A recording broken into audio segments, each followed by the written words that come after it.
Assalamualaikum warahmatullahi wabarakatuh. Yang terhormat Bapak Hardiansyah Masya MPD selaku dosen pengampu karakteristik kompetensi anak dan remaja.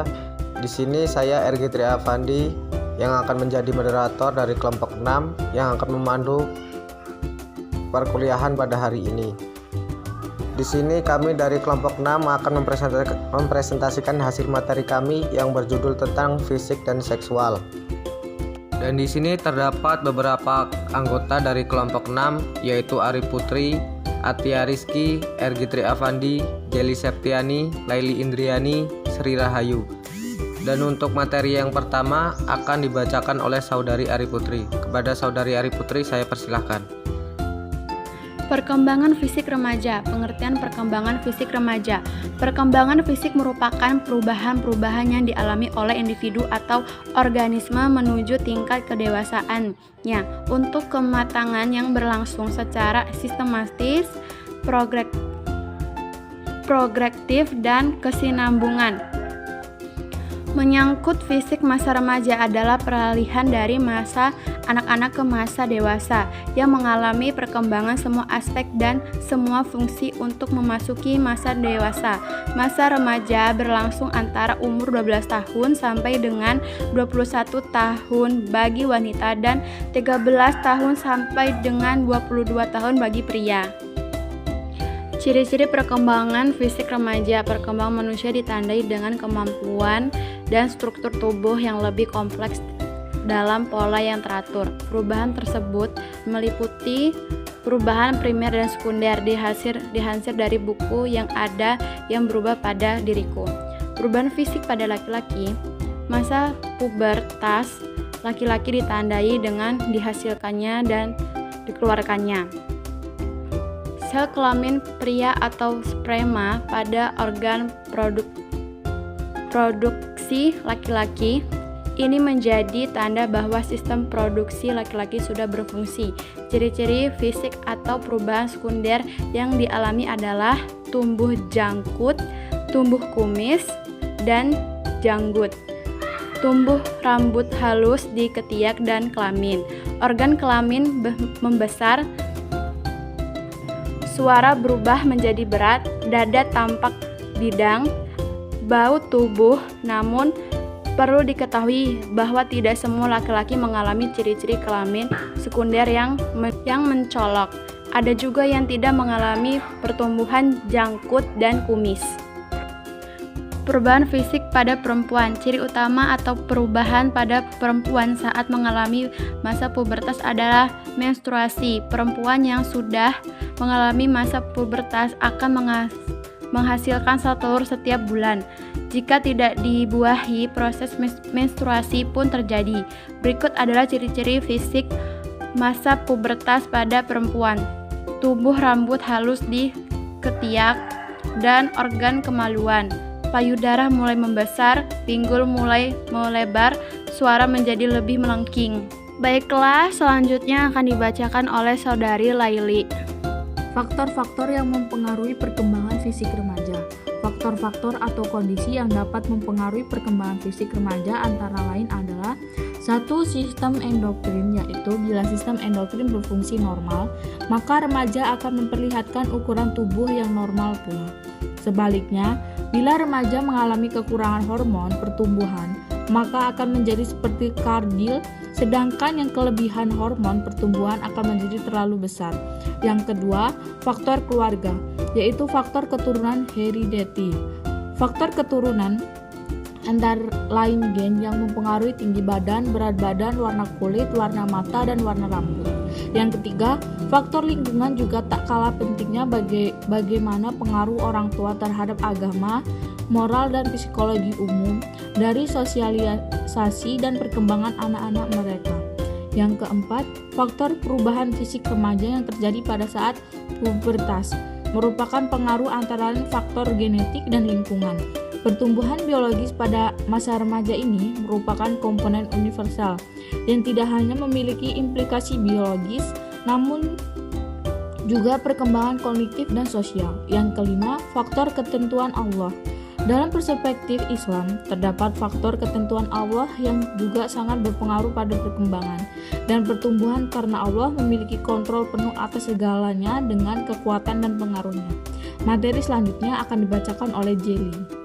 Dampak perkembangan fisik. Perubahan fisik pada masa remaja mempengaruhi semua bagian tubuh, baik eksternal maupun internal, sehingga juga mempengaruhi keadaan fisik dan psikisnya. Hal ini menimbulkan dampak atau menimbulkan permasalahan pada pola perilaku, sikap, dan kepribadian. Yang pertama, dampak terhadap keadaan fisik. Pada saat menstruasi, remaja wanita sering mengalami sakit kepala, sakit pinggang, kejang, dan sakit perut yang diiringi dengan pingsan dan muntah-muntah, juga gangguan pada kulit.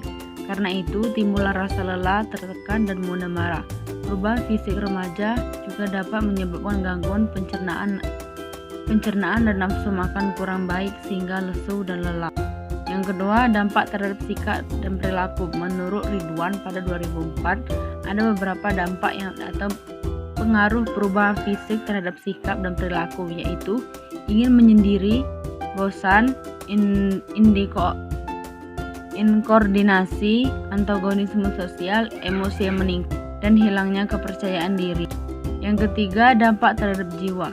Perubahan fisik remaja juga berdampak pada perkembangan jiwanya. Dari perubahan fisik yang dialami remaja, yang terbesar pengaruhnya terhadap perkembangan jiwa adalah pertumbuhan tubuh menjadi semakin tinggi dan besar. Mulai berfungsi alat-alat reproduksi dan tanda-tanda seks atau pubertas. Perubahan fisik tersebut menyebabkan gangguan dan kecanggungan bagi jiwa remaja, karena ia harus menyesuaikan diri dengan perubahan-perubahan yang terjadi pada dirinya sendiri. Materi selanjutnya yang akan dibacakan oleh Saudari Sri Rahayu Setianingsih, saya persilakan. Perkembangan perilaku dan seksual. Pengertian perkembangan seksual. Perkembangan seksual merupakan keinginan untuk melakukan seks, muncul dari adanya tekanan-tekanan sosial, terutama dari minat remaja dan keingintahuannya tentang seks. Sehingga dengan meningkatnya minat pada seks, maka banyak remaja berusaha untuk mencari lebih banyak informasi tentang seks. Perilaku seksual merupakan perilaku yang didasari oleh dorongan seksual atau kegiatan yang mendapatkan kesenangan organ seksual melalui berbagai perilaku. Contohnya, berfantasi, masturbasi, berpegangan tangan, cium pipi, berpelukan, cium bibir, petting, berhubungan intim atau intercourse. Identitas seksual remaja. Rasa identitas seksual adalah multi-proses yang rumit dan panjang. Seksual itu juga melibatkan lebih dari sekedar perilaku seksual. Namun, identitas seksual muncul dari konteks faktor fisik, faktor sosial, dan faktor budaya. Identitas seksual remaja melibatkan aktivitas, gaya perilaku, dan indikasi orientasi seksual. Baik, materi selanjutnya akan dibacakan oleh Atia. Perkembangan seksualitas remaja. Yang pertama, orientasi seksual. Orientasi seksual telah terlihat jelas mulai dari masa remaja, apakah ia termasuk homoseksual atau heteroseksual. Kemudian yang kedua ada peran. Perlu dipahami bahwa setiap individu memiliki kesempatan yang sama untuk dapat berkembang dan menentukan bidang dan pekerjaan yang akan ditekuninya, dengan tidak tergantung pada apa jenis kelaminnya, tetapi kepada fungsi, peran, dan keahlian dari masing-masing individu untuk saling melengkapi. Selanjutnya, pada masa ini terdapat berbagai perubahan seksual pada remaja, antara lain yang pertama yaitu perasaan aneh, seperti tertarik secara seksual kepada lawan jenis yang sebelumnya tidak pernah dialami. Kemudian yang kedua yaitu belum dapat menyalurkan dorongan perilaku seksual karena adanya norma yang membatasi dan melarang dikarenakan belum menikah. Kemudian yang ketiga yaitu menimbulkan keingintahuan lebih mengenai fungsi dari organ-organ seksualnya, mendorong dirinya secara aktif bereksplorasi mengenal organ-organ seksualnya, sehingga bisa saja remaja salah dalam memuaskan hasrat ingin tahunya yang mengakibatkan terjebak dalam perilaku seksual bebas dan tidak sehat. Baik, materi selanjutnya akan disampaikan oleh Ergitri Afandi. Kepadanya persilakan. Faktor-faktor resiko seksual dalam perkembangan remaja.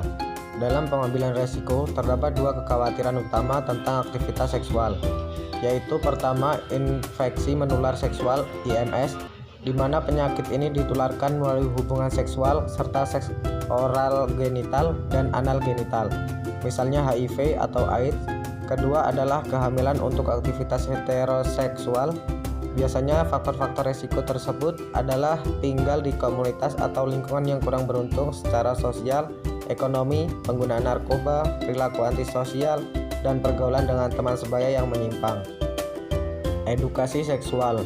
Edukasi seksual adalah salah satu cara yang dapat digunakan dalam mengurangi serta mencegah perilaku seksual menyimpang, serta dapat menghimbau para remaja terkait dampak negatif yang dapat terjadi seperti kehamilan di luar nikah dan penyakit menular seksual. Beberapa bentuk edukasi seksual yang dapat dilakukan oleh beberapa orang di sekitar remaja diantaranya pendampingan, mengenalkan alat reproduksi, konseling, pendekatan agama. Sekian presentasi yang dapat kami sampaikan. Sebelumnya mohon maaf jika ada tutur kata yang kurang berkenan dan kami ucapkan terima kasih. Wassalamualaikum warahmatullahi wabarakatuh.